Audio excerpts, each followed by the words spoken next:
Assalamualaikum warahmatullahi wabarakatuh.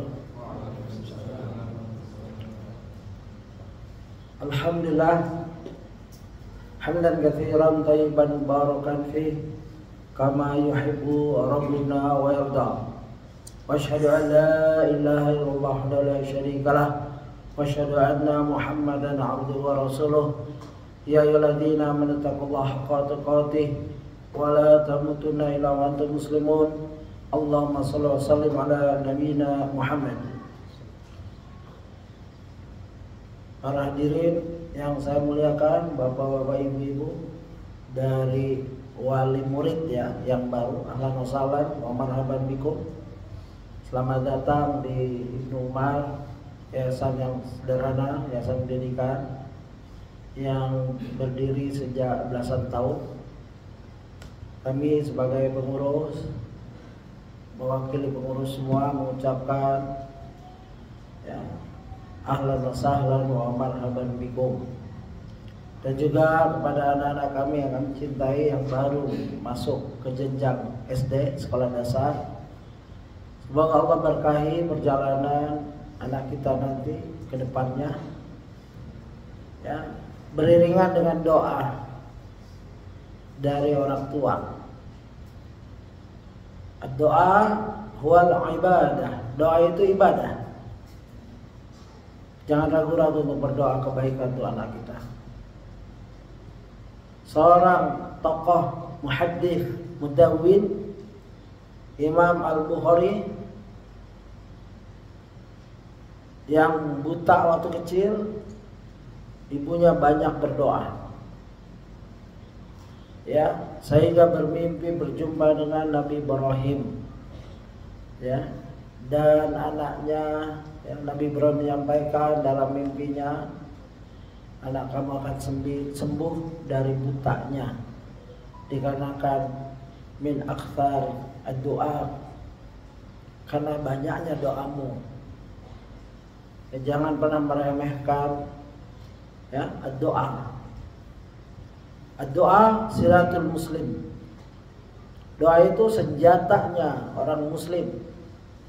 Silatul mukmin, senjatanya orang beriman. Dan doa itu gratis, tidak bayar. Dan tidak ada ritual-ritual yang sedemikian rumit sehingga orang nggak mampu berdoa. Ya, dinul Islam dinul yusra, din yang mudah. Saking mudahnya anak kecil bisa masuk Islam. Ya, dewasa ini sekarang ini ada anak-anak kecil yang mau belajar Islam melalui internet di belahan bumi yang minoritas Islam di Amerika, Australia, dan bersahabat. Karena memang sesuai dengan logika. Bukan artinya semua masuk akal kita, tidak. Konsep Tuhan yang ahad sudah sesuai dengan fitrah. Ar-Rahman 'alal 'arsy istawa, sesuai dengan fitrah. Ar-Rahman beristiwa 'alal 'arsy fis sama, sesuai dengan fitrah. Baik orang kafir, hewan pun, semut didapati waktu Nabi Sulaiman mau lewat sedang berdoa ke atas minta hujan. Inilah yang anak ibu kedepannya akan belajar akidah yang benar dan manhaj yang benar, insya Allah. Dan kekuatan ibu memang dalam saksi wanita setengah. Sebagaimana dalam surat Al-Baqarah, surat terpanjang, ayat terpanjang, dijelaskan, fa illam yakuna rajulaini farajulun wa imra'atan.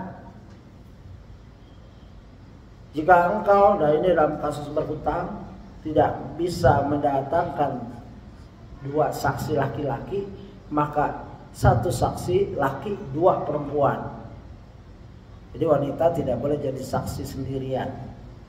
Nilai dua wanita jadi satu. Tapi dalam waris ya, nilai dua wanita jadi satu laki. waris tuh. Ya, nilai wanita setengah dari waris dan kesaksian. Dan ini tidak boleh diprotes ibu-ibu. Ini ketentuan Rabbul Alamin. Ya, pencipta alam semesta. Tidak ada emansipasi dalam bab ini. Sami'na wa ta'na. Kami dengar dan kami taat. Tapi ibu-ibu mempunyai madrasah, ya? Madrasatul ula. Seorang ibu madrasah pertama anak-anak. Anak-anak belajar dari dalam kandungan. Kalau ibunya berzikir, ibunya baca Quran, itu anak janin di dalam tenang. Ya. Tapi kalau ibunya lagi sibuk gibah, itu anak gelisah. Mungkin ya. Kebiasaan itu dari ibu, bukan dari bapak. Bapak agak jauh, mungkin bapak lagi kerja. Ya. Sampailah anak itu lahir. Yang pertama dicari bukan ibu. Dokter juga nggak nyari bapak, bukan bapak, ibu. Ibu tolong susuin, biar anak ibu belajar. Nggak, bapak nggak dicari. Ya, bapak di luar, nggak boleh masuk kadang-kadang. Ya, begitulah. Oleh sebab itu, doa. Ya, wah, kita berharap anak mendoakan kita. Anak saleh salah satunya adalah waladun saleh yad'ulah. Anak yang saleh yang mendoakan kedua orang tuanya. Tapi untuk menjadikan anak saleh ini kita doa dulu. Ibunya dulu sama ayahnya berdoa. Dan doa gratis, tidak ada ritual-ritual yang berat. Ba'da salat, lagi salat, sesuai dengan petunjuk yang jelas. Begitulah. Nah, pada kesempatan sambutan ini dan nasihat, sambutan pertama adalah ahlan wa sahlan wa marhaban bikum. Ya, selamat bergabung. Semoga kedepannya anak ibu mendapat ilmu yang bermanfaat dan lain-lainnya. Dan kami tidak bisa apa-apa tanpa doa dan bantuan orang tua. Kami hanya menjalankan tugas, bagian dari tugas mendidik anak. Ya, tugas sepenuhnya ada di bapak, di pundak-pundak bapak, ibu, terutama ayah. Karena kita dalam rangka, semua kita yang mendidik anak-anak kita dalam rangka mengamalkan Al-Quran. Qu anfusakum wa ahlikum nara. Jaga dirimu, wahai ayah, wahai bapak, wa ahlikum, wahai ya, dan keluargamu, wahai ayah, wahai bapak, istri, anakmu jaga. Ya, qu anfusakum wa ahlikum nara, dari api neraka. Kenapa Allah tahu nasihat qu anfusakum wa ahlikum nara? Karena setiap kita berdasarkan hadis sudah punya tempat. Kita sudah booking di neraka. Itu berdasarkan dalil-dalil. Sehingga jika nanti pada saat masuk kubur kita dilihatkan tempat kita di neraka, tapi karena kita bisa jawab, ya, pertanyaan tiga pertanyaan yang sudah dibocorkan oleh Allah. Ada, ya, begitu baiknya Allah. Kita akan ditanya, tapi pertanyaannya sudah dibocorkan. Man rabbuka, ya, man nabiyuka, madinuka, atau ditambah dengan hadis Sunan Nabi Daud, ma ilmuka, apa ilmu kamu. Proses belajar mengajar sekitar itu saja. Seluruh ulama mengajar din, Universitas Madinah berkisar itu. Cuma masih makin mendalam. Allah, ma'rifatullah, ma'rifatun dinul Islam bil adillah dengan dalil-dalil, dan ma'rifatun Nabi dengan dalil bil adillah. Makin dalam tapi semua. Oleh sebab itu 3 hal ini kita pelajari di sini. Anak ibu, anak bapak, kita akan perkenalkan 3 itu. Bertahap dengan alatnya.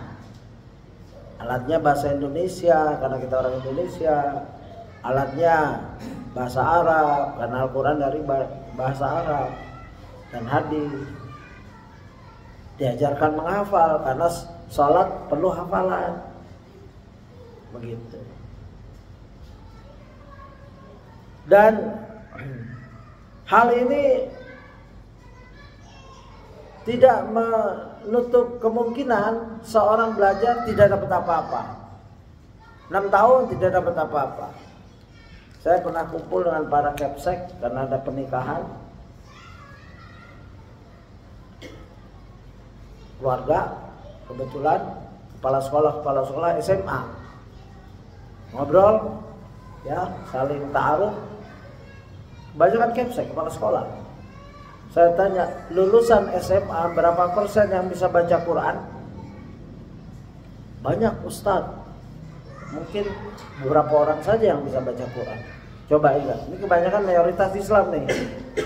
Mayoritas Islam, sekolah di Indonesia, sampai lulus SMA, kepseknya nggak bisa menjamin anak didiknya orang Islam. Kita bicara bukan orang Kristen, Hindu. Orang Islam tidak bisa baca Quran. Bagaimana tanggung jawab akhiratnya?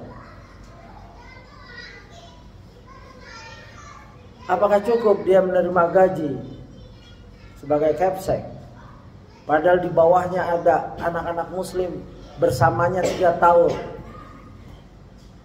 Dosa SD 6 tahun kepseknya itu, kalau enggak mengantarkan anak kenal Quran. Tambah lagi kepsek SMP 3 tahun. Tambah lagi kepsek SMA 3 tahun.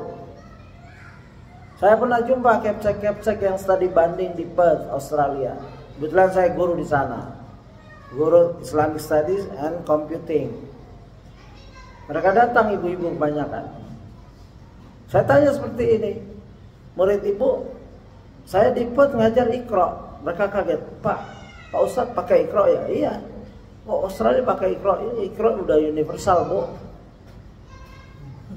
Ya, alhamdulillah karya putra Indonesia sudah dipakai di mana-mana. Karena sistematis ya, mudah. Kaget mereka. Saya tanya, Bu, ibu kan kepsek ya. Berapa persen anak lulusan ibu yang bisa baca Quran? Sedikit, Ustaz. Kenapa? Kan sekolah umum. Ya tapi anaknya bukan anak umum, anak muslim ini. Kok bisa anak muslim gak bisa baca Quran? 12 tahun pendidikan. Yang dosa bapak ibunya, guru-gurunya. Kullukum ra'in wa kullukum mas'ulun an ra'iyati. Setiap kamu adalah pemimpin dan akan ditanya bagaimana kamu memimpin. Salah bapaknya masukin sekolah yang salah, salah gurunya. Sudah tahu anak Islam, ya, kecuali mereka sudah berusaha mufakat. Kalau bisa, kalau anak Islam SMP, SD belum bisa baca Quran, ditahan dulu, duduk dulu. Kamu akan dapat ijazah dan lain-lain kalau sudah bisa baca Quran. Sebagusnya begitu seharusnya. Nanti SMP juga gitu. Bukan hafalan, kita nggak bicara hafalan. Nanti SMA juga gitu. Kepseknya bertahan, mengajukan ke pemerintah. Jangan dikasih ijazah asli ya, ijazah asli sebelum bisa baca Quran. Anak-anak akan semangat itu, mau bayar privat, mau gimana. Dan ini orang-orang kaya. Kalau kursus bahasa Inggris, bahasa Perancis, bahasa Cina, bahasa Jerman, ngambilin guru. Saya pernah ngajar di Pondok Indah. Anak-anak BIS, British International School, JIS, Jakarta International School, bahasa Inggris. Ibunya ngeluh, Ustaz, saya mau belajar bahasa apa tuh? Bahasa asing, Cina atau Jerman. Mahal sekali biayanya. Nah itulah, dia ngeluh ke saya sedang ngajar Quran. Satu pertemuan segini. Coba yang ikut TOEFL, yang ikut IAC dulu, LIA, lembaga Inggris Amerika, IAC dulu di Keramat Jati, sekarang masih ada English First. Coba, mahal kan? Padahal tidak akan mengantar ke jannah kalau anak kita jago bahasa Inggris juga, kalau nggak bermanfaat akhiratnya. Ini kepincangan dalam berpikir. Takut kalau anak yang nggak bisa bahasa Inggris ini dapat kerjaan. Nah, ini ibu, bapak, mari sama-sama kita introspeksi diri. Semangat, ya. Ada tulisan bagus dari Ustaz Dr. Firanda di halaman 100 sekian. Ada topik yang bagus. Sudahkah kita ikut andil dalam memperjuangkan kemajuan umat Islam? Itu pertanyaan sangat menohok.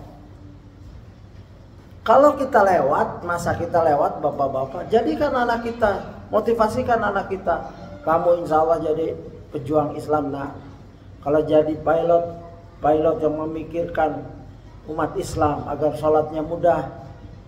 Ya, kalau jadi para pemimpin yang menjaga umat Islam. Kalau mau jadi dokter yang menolong umat Islam, memudahkan. Ya, wa ta'awanu 'alal birri wat taqwa. Hendaklah kamu bekerja sama, gotong royong. Gotong royong itu adab umat Indonesia. Orang Indonesia tuh sangat terbiasa dengan gotong royong dan dermawan. Wa ta'awanu 'alal birri wat taqwa. Mari kita gotong royong, bekerja sama kepada albir, kebaikan, at-taqwa dan ketakwaan pada Allah. Wala ta'awanu 'alal itsmi wal udwan. Jangan kita gotong royong kepada dosa dan permusuhan. Ya, anak-anak, ibu-ibu, insyaallah, bapak-bapak, berusaha kita ke arah situ. Kalau kita mungkin kalau Islam itu bangunan yang megah, mungkin generasi kita ini bapak-bapak mungkin cuma naruh 2 pasir, 3 pasir atau setengah pasir, butir pasir dalam rangka memajukan umat Islam, agama Islam. Mungkin anak kita bisa 1 bata. Kita berharap, ya Allah, aku bisa mengantarkan anakku untuk menjadi pejuang Islam, agar mereka mengambil bagian. Sebagaimana seorang ibu, Imam Bukhari, mengantarkan anaknya sampai beliau Imam Bukhari menjadi muhaddits, Amirul Mukminin fil hadits, yang kitabnya sampai kita baca, sampai gali, sampai nanti, sampai kapan, wallahu alam, sampai hari kiamat. Ya, begitulah ibu-ibu dalam rangka mengantar anak ibu ke sekolah dengan himmah, semangat dan ilmu dan niat dan doa. Ibu perbaiki ibadah ibu di rumah dalam rangka biar anak juga memperbaiki ibadahnya, mudah belajar. Bapak juga memperbaiki ibadah di rumah, di kantor, di tempat pekerjaannya dengan niat agar anakku nanti meniru, ya, ada wasilah, karena kita sudah tua-tua, ya, sekarang udah punya anak. Kalau ibadah bukan untuk diri sendiri.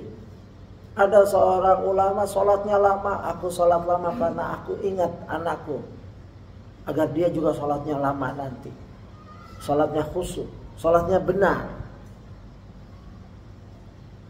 Kalau dirinya mungkin sudah lewat, ya, mungkin kita di antara kita mungkin 30, paling muda mungkin 30, ya, punya anak 25, ada yang 25 di sini. Wah, umur masih muda itu, 30 ke atas kan? Saya udah 60-an, ya, udah punya cucu banyak, ya. Jadi jadikanlah diri kita bagian dalam memperjuangkan Islam, dan itu niat yang suci banget, ya. Sini saya bacakan sedikit agar termotivasi kita melalui kitab Sirah Nabawiyah. Berapa 10 menit? Ini udah berapa menit? 10 menit lagi. Oh siap. Di halaman ya, di halaman 120 sekian itu ditegur kita oleh Ustadz Firanda sesudah dalam bukunya. Sudahkah kita berperan dalam menjayakan umat Islam? Buku ini gratis, ada di Bekal Islam. Silahkan dibaca. 126 ya. Saya juga sudah bikin kajian, sudah sampai ke 44 tadi pagi. Ya.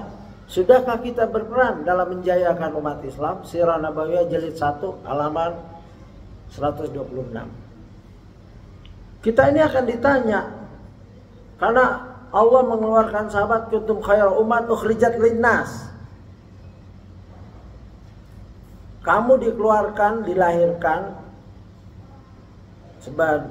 dalam kondisi menjadi sebaik-baiknya umat. Ukhrijat linnas, keluar untuk manusia. Begitulah orang Islam yang benar, dia melihat para sahabat Nabi. Kalau pada sahabat Nabi diam saja di Mekah, Islam nggak sampai kita sini. Baru selesai pelajaran tauhid ya, dalam kitab Bukhari, dalam Sahih Bukhari kitab terakhir ya, di situ ada bab kitab tauhid, di situ ada hadis dakwah Rasulullah ilal Yaman. Rasulullah mengutus Mu'adz bin Jabal, Abu Musa al-Asy'ari ke Yaman, tapi yang alim. Mu'adz seorang alim sendiri ke Yaman. Jadilah Yaman itu negara yang mayoritas Islam sampai sekarang.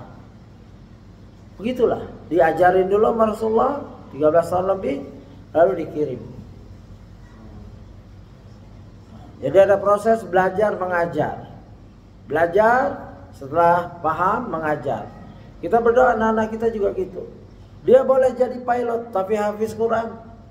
Dia boleh jadi dokter tapi hafiz Quran. Dan sekarang sudah mulai banyak cendekiawan yang hafiz Quran dan paham Quran, bukan sekedar hafiz. Paham Quran, paham hadis, paham bahasa Arab. Saya bisa namakan di kepala saya seperti Firanda, Ustadz Firanda, dokter. Dia itu dari MIPA, UGM, beralih. Bukan orang-orang bodoh. Kalau bodoh masuk pondok aja, kalau pintar baru ke negeri. Dulu mindset kita gitu.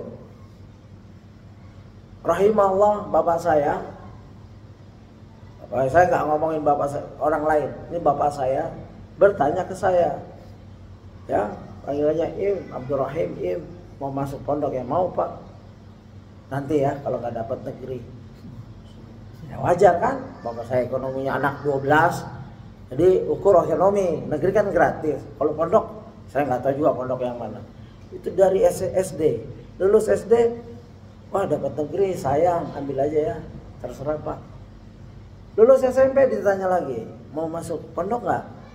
Kelas 2, kelas 3, karena saya rajin baca buku agama, ada hadiah 2 yang saya baca terus dari ibu saya. Ingat ya ibu-ibu, hadiahkan anak kitab yang mungkin dia susah bacanya, tapi karena ini dah hadiah dari ibu, ya saya baca itu. 1, terjemahan Mahmud Yunus.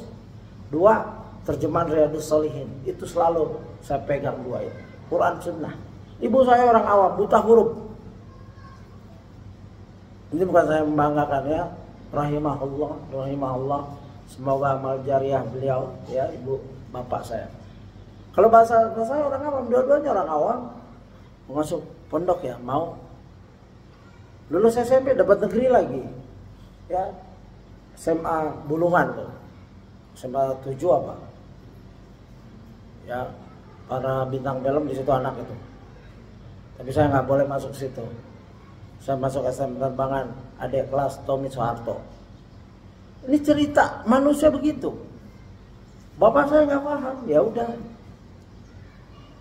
Akhirnya nggak pernah mencicipkan pondok karena orientasi ada lagi waktu saya kecil, bandel banget ini anak, pondokin nih. Ya gitu kan. Biasanya yang ke pondok orang bandel, orang nggak mampu, Ya orang nggak tahu sekolah mabuk ekonomi nggak tahu. Terus sekolah agama juga gitu, madrasah seperti itu. Tumbuhlah sekarang alhamdulillah sekolah-sekolah Islam yang dapat bersaing dengan sekolah-sekolah lain. Dan bapak-bapak insya Allah bantu doa kami ya, dalam rangka mengelola ya sekolah-sekolah ini. Tidak mudah mengelola sekolah, tapi sekurang-kurangnya kami berharap ya dapat menjawab ayat yang nanti Allah bacakan di sini, Allah firmankan kepada nabinya, yaitu kullu nafsin bima kasabat rahinah. Kullu nafsin bima kasabat rahinah. Tiap-tiap diri bertanggung jawab atas apa yang telah diperbuatnya. Ikut andil enggak dalam memajukan umat Islam? Pertama, aqimuddin, aqimus shalah. Jaga salat anak kita. Ya, salatu imaduddin. Salat itu tiang agama. Enggak usah muluk-muluk saya ingin jadi seperti Salahuddin Al-Ayyubi. Enggak usah muluk-muluk. Kerjakan salat yang baik. Yang laki, anak laki 5 kali ke masjid. Disiplinkan itu. Sebagaimana anak Imam Asy-Syafi'i atau salah satu imam, setiap anaknya mau ke masjid dirapikan, dipakein imamah, dikirim ke masjid, dianterin karena dia nggak ada bapak. Begitu seorang ibu gigihnya. Jangan muluk-muluk ingin jadi pejuang yang menumpahkan darah. Aqimus shalah, kerjakan salat yang benar. Ayahnya kerjakan salat yang benar. Di kantor, di jalanan, di rumah apalagi. Ajak anaknya ke masjid. Ibunya juga salat di rumah. Inilah pelajaran kita ini. Ilmu belakangan. Yang pertama adab, tadi judulnya. Adab seluruh ya Al-Quran yang kita bisa amalkan, itulah adab Rasulullah. Akhlaquhul Quran. Aisyah radhiyallahu anha ditanya bagaimana akhlak Rasulullah. Akhlaknya tuh Quran, nggak akan meleset. Ya, kami mempelajari adab sebelum Al-Quran. Adab nggak bisa di set up di rumah. Ya, bapak pergi kantor kerja, ibu sibuk, anak sendiri, maka dikirimlah. Sebagaimana Imam Asy-Syafi'i dikirim ke Mekah belajar. Nah, mudah-mudahan di lingkungan yang homogen, kondusif, kita berusaha mengajarkan anak kita. Boleh homeschooling, boleh, tapi homeschooling sifatnya transfer ilmu saja. Dia nggak lihat tuh gurunya itu. Gurunya makan berdiri apa berjalan, baca bismillah enggak. Kan habis Zoom tutup, itu gurunya mau main sepak bola nggak kelihatan. Kalau sekarang di sini kelihatan tuh guru. Oh, gurunya ini pemarah. Oh, gurunya makannya masih berdiri. Oh, gurunya nggak mencontohkan. Anak menilai. Nah, guru juga kita nasihati. Ya, ibda binafsik, mulai dari dirimu. Ya, kita selalu training kita sendiri nih, mentraining sesama kita, saling menasihati. Wa tawassau bil haqq, wa tawassau bis sabr. Begitu. Dan belajar kita hatta ya'tiyakal yakin. Belajarnya kita ini sampai maut menjemput. Makanya judul kitabnya Ustadz Dr. Firanda bagus sekali. Sirah Nabawiyah, belajar mempelajari, belajar mencintai Nabi. Dalam rangka mendapatkan barokah, meniru akhlak Nabi.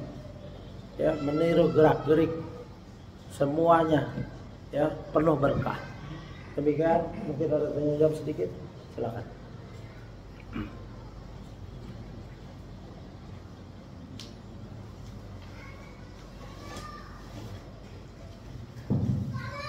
Syukur kepada Allah Khairan pada saat Abdul Taala yang sudah memberikan tausiahnya pada kita semua. Semoga tausiah yang diberikan beliau bisa mengambil dari tausiah ini kita semua. Dan mungkin ada 5 menit ada Bapak Ibu lagi murid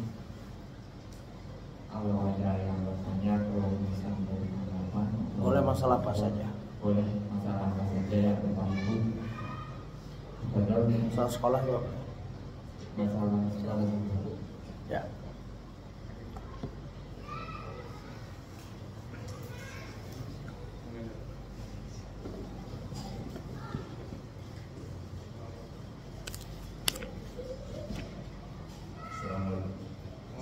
Assalamualaikum. Anak dari kelas 1 masuk di Juni kemarin S dan sebuah kemarin juga mulai pelajaran salah dengan anaknya baru kelas 1 SD TK-nya di sini juga di Umar diberikan tentang pendidikan untuk di tingkat SD. Yang pertama, bagaimana dari pihak sekolah untuk mengantisipasi tindakan bullying. Ya, alhamdulillah untuk di sekolah ini kan sudah dibedakan untuk apa gitu ya. Tapi saya juga ingin tahu untuk bullying itu bagaimana untuk menghindari. Sekarang anak-anak baru masuk kelas 1 ada karuannya dan sebagainya, itu bagaimana? Kemudian yang kedua terkait beberapa pendidikan kurikulum kelas 1 beda dengan zaman kita dulu. Kelas 1 masih belajar membaca dan menulis. Sekarang tuh TK sudah harus bisa, kemudian masuk SD sudah benar harus bisa membaca dan menulis. Yang pertanyaan nomor 2 ini adalah bagaimana dari pihak sekolah apabila ada siswa-siswinya yang masih belum bisa improve gitu ya, terlambat membaca atau menulis, itu apakah ada bantuan atau tidak itu terhadap siswa-siswi tersebut, mungkin seperti dengan les tambahan atau bagaimana gitu. Dan yang terakhir, maaf ini mohon maaf. Yang ketiga,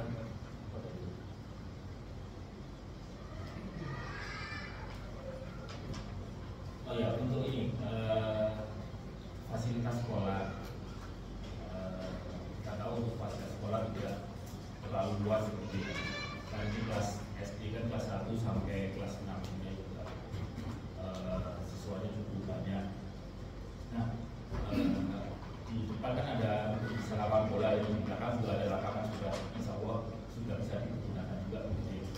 Nah, katakanlah jika anak-anak bermain yang kelas 1 sampai kelas 3 itu cara Jazakallahu pada Bapak yang bertanya. Yang pertama adalah masalah antisipasi pembulian ya, bully di sekolah. Alhamdulillah yayasan telah berusaha sekuat tenaga mempelajari dari pakarnya, diantaranya kita mendatangkan Dr. Trubus ya, psikologi, dan dia secara intensif memberikan kiat-kiat dan tulisan-tulisan beliau, karena beliau memang pakar di hal penyimpangan baik LGBT, bully dan lain-lain. Nah, setelah itu kita susun SOP untuk penanganannya ya, dan jelas yang akan menjelaskan lebih detail nanti katanya di kelas-kelas khusus untuk parenting. Ini secara garis besar saja ya, bahwa kami serius sekali ya masalah pembulian.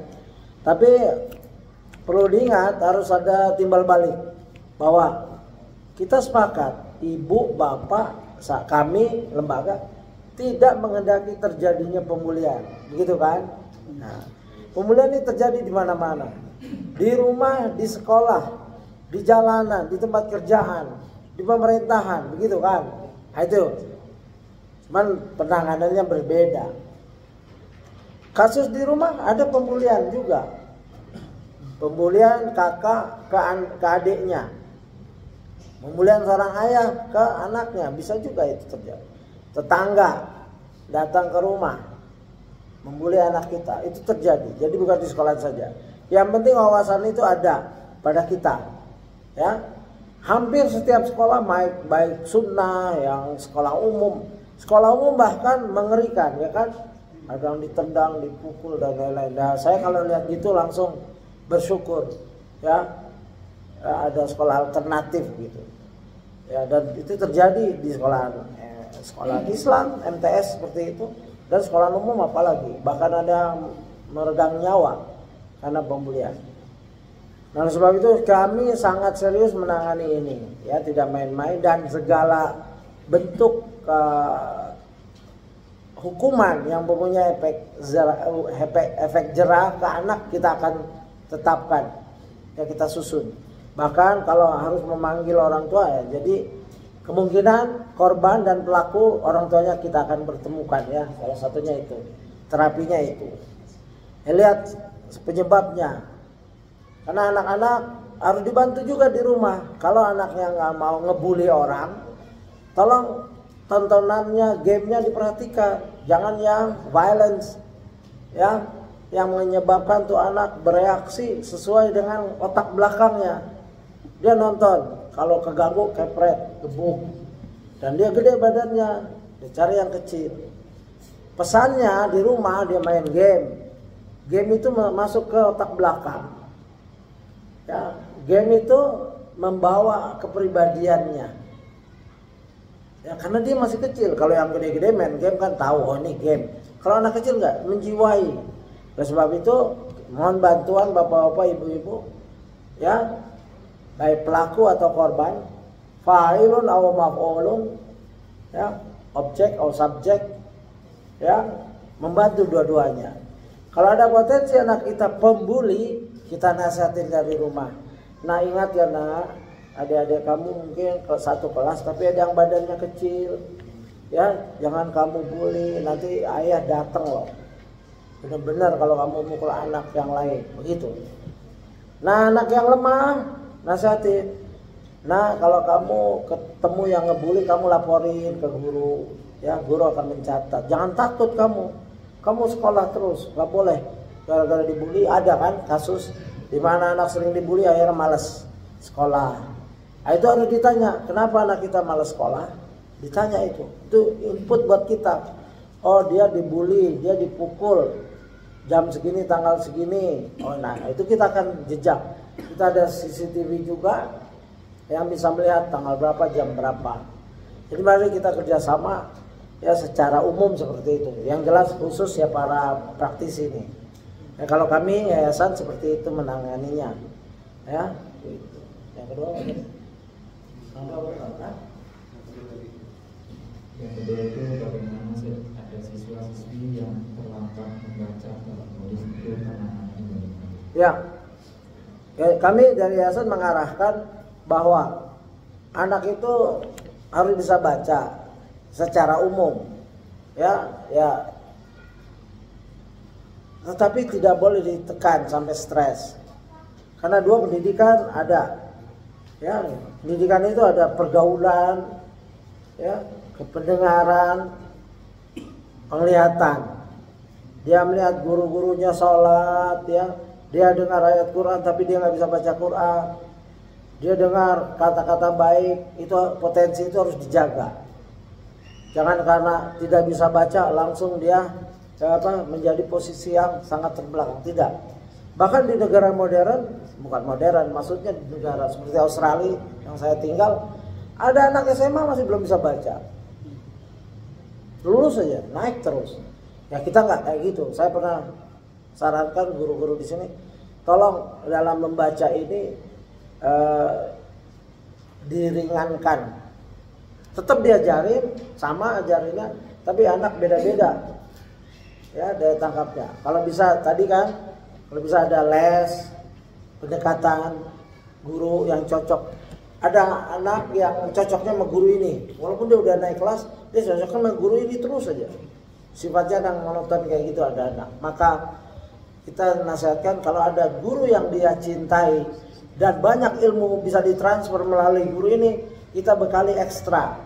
Bisa nggak bimbing baca begitu. Ya kadang-kala anak bisa dapat transferan ilmu karena gurunya dia cocok, dia cintai itu guru. Dengan mencintai guru, dia mencintai pelajarannya.